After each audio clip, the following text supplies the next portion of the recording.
Do you want to know what I pay for my income tax? Don't talk out of turn. बकवास करते हैं आप लोग। फिल्मों के गाने, फिल्मों में लिखी गई शेरो शायरी, डायलॉग सब लोग मारते हैं। मैं देश के साथ रहना चाहता हूँ, उस निराशवादी लोगों के साथ जो देश में रोड़ा बन रहे हैं, उनके साथ कोई भी देश में नहीं रहना चाहेगा। राज्यसभा में बजट पर चर्चा हो रही थी। समाजवादी पार्टी की सांसद जया बच्चन बोल रही थी। इसी दौरान सत्ता पक्ष की तरफ से कुछ तंज किया गया, जिस पर सांसद जया बच्चन गुस्से में अपना आपा खो बैठी और फिर बीजेपी सांसद को सदन में खूब सुना डाला।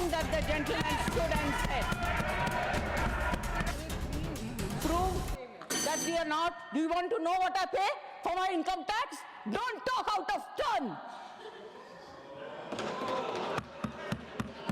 बकवास करते हैं आप लोग।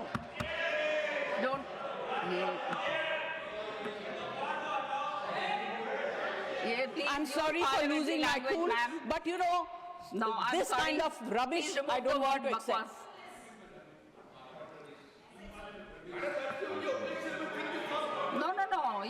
This is unparliamentary. No, it's not acceptable. Sorry. Ma'am, I do not want to say anything further. यहाँ फिल्मों के गाने, फिल्मों में लिखी गई शेरो शायरी, डायलॉग सब लोग मारते हैं। मगर इस इंडस्ट्री की तरफ से, और इस इंडस्ट्री में बहुत से गरीब लोग भी हैं जो डेली वेजेस के वर्कर्स हैं, जो टेक्नीशियंस हैं, उनके ऊपर जो because of no reduction in entertainment tax, it's very difficult. Their survival is actually at a very difficult stage. I request the finance minister to consider and please bring in something to help this industry and survive. Thank you very much. दरअसल Jaya Bachchan budget पर चर्चा के दौरान वैसे तो तमाम मुद्दों पर सवाल उठा रही थी, लेकिन जब बात फिल्म इंडस्ट्री की हो रही थी, इसी दौरान किसी ने टोका टोकी की तो जया बच्चन गुस्से में तमतमा उठी। मैंने तो रिक्वेस्ट किया है, मैं कोई डिबेट नहीं कर रही हूँ। मैं अपनी फिल्म इंडस्ट्री की तरफ से, ऑडियो विजुअल मीडियम की तरफ से रिक्वेस्ट कर रही हूँ, इनके ऊपर इतना मार मत मारिए कि आप अपने अंग के एक पार्ट को बिल्कुल खत्म कर रहे हैं। Please do not do it. There is a problem with literature, there is a problem with art. अभी जो है ऑडियो विजुअल मीडियम को भी आप खत्म कर दीजिए।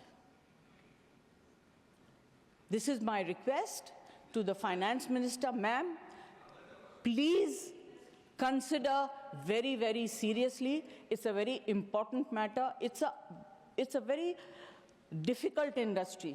यहाँ के जो वर्कर्स हैं, मिनिस्टर से उस दिन मेरी बात हो रही थी, उन्होंने कहा कि मैं इसको ऑर्गेनाइज करना चाहता हूँ। ये भाषा मैं समझ सकती हूँ। My request to the finance minister. देखिए, उन्होंने ने सत्ता पक्ष के सांसद पर कटाक्ष किया तो आरपीएन सिंह जवाब देने खड़े हो गए। बोले, निराशावादी लोग देश में रोड़ा बन रहे हैं, मैं देश के साथ खड़ा हूँ। ये आपका मेडन स्पीच नहीं है, आप तो ऐसे भी स्पीच देते ही रहते हैं। दूसरी बात, इनके पूरे भाषण में ऑपोजिशन का अटैक था, तो जब ये ऑपोजिशन में थे तब सरकार बहुत खराब थी। अब ये गवर्नमेंट में आ गए तो सरकार बहुत अच्छी होगी।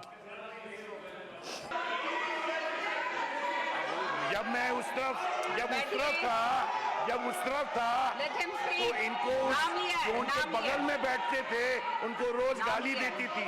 आज गले मिल रही हैं उन्हीं से। मुझे क्या बात कर रहे हैं?